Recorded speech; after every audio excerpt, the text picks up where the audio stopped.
So right when you thought that Spain was no longer getting any influence from France, well, here comes surrealism. And surrealism is pretty complex because we have a tendency to assimilate it to the writings of Sigmund Freud. And yes, the surrealists were readers of Sigmund Freud and especially of the interpretation of dreams. Surrealism pays a lot of attention to dreams and tries to replicate the juxtaposition, the odd juxtaposition that can happen in dreams in order to understand the subconscious in their artwork, whether it is in literature, whether it is in paintings or in sculpture or any other form of surrealist art. So when it comes to Un Chien Andalou, of course, you know, when you thought we can get any weirder that what we already read, here comes Un Chien Andalou, a 20-minute film by Buñuel with the help of Salvador Dali, which also appears in the film. They both appear. They're the two priests that come from underneath the piano.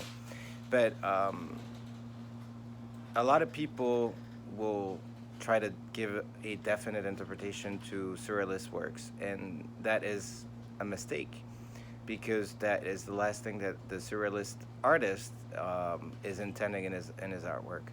Um, on the opposite, the surrealist art is often designed to provoke a myriad of different interpretations. So, of course, there are some symbols that are universals that we will catch as a group when we watch something like Un Chien Andalou. But there's also individual and personal reactions. Not everybody will react differently to images of violence or images of sexual encounters, images of religious practices, everything that we have. Those odd juxtapositions of elements that we have throughout the film. Um, so anyway, we will have an opportunity to discuss this during our class, but I would like you to think about how um, philosophy and religion comes into debate in the surrealist world differently than what we had, you know, that's in the realists or the naturalists or even the decadent that we've discussed lately. And religious images cannot be detached from the subconscious. It's something that the surrealists have very clear in mind. You just don't erase centuries and centuries of religious presence of Catholic imagery from people's subconscious. It is there. What you can do, though, is to kind of like what Bataille was trying to do to the excessive sexual practices that he depicts in his novels, is to provoke the subconscious, right?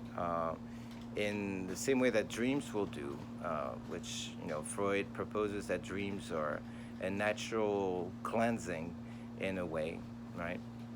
Not so much on the cathartic level that it is on the connection to the id and the repression of the id. And of course, in Un Chien Andalou, which has supposedly connection to a reference, direct reference to Lorca, the poet Garcia Lorca, himself an Andalusian, right, and a bit of a dog, according to his friends, in a sexual, you know, in the sexual connotation, obviously, is full of images that will echo and reflect the repression, right? Repression at all levels. It comes through parents, the relationship with parents as the first institution of repression that we come across in our life, and it's something that Jacques Lacan will discuss later on when he comes up with the notion of le nom du père, the no of the father, not the name, playing, you know, in French with the sound, like the homophonic non non and no nom, right? Um, Here, the father that we see with just a hat, we don't even see his face, but we see that he's a repressive agent Also how that affects sexuality in the main character and his connection with the woman, and how, you know, also women and men sexual connections are conditioned by their animal condition. So we see a lot of animals, and they all have some kind of degree of symbolism in the film. So I hope you enjoyed watching this 20 minutes of Buñuel's masterpiece, Un Chien Andalou, and that we will have plenty to talk about, and see how we can come up with a group interpretation, but also with individual interpretation about this film. Thanks for watching. I will see you at 5.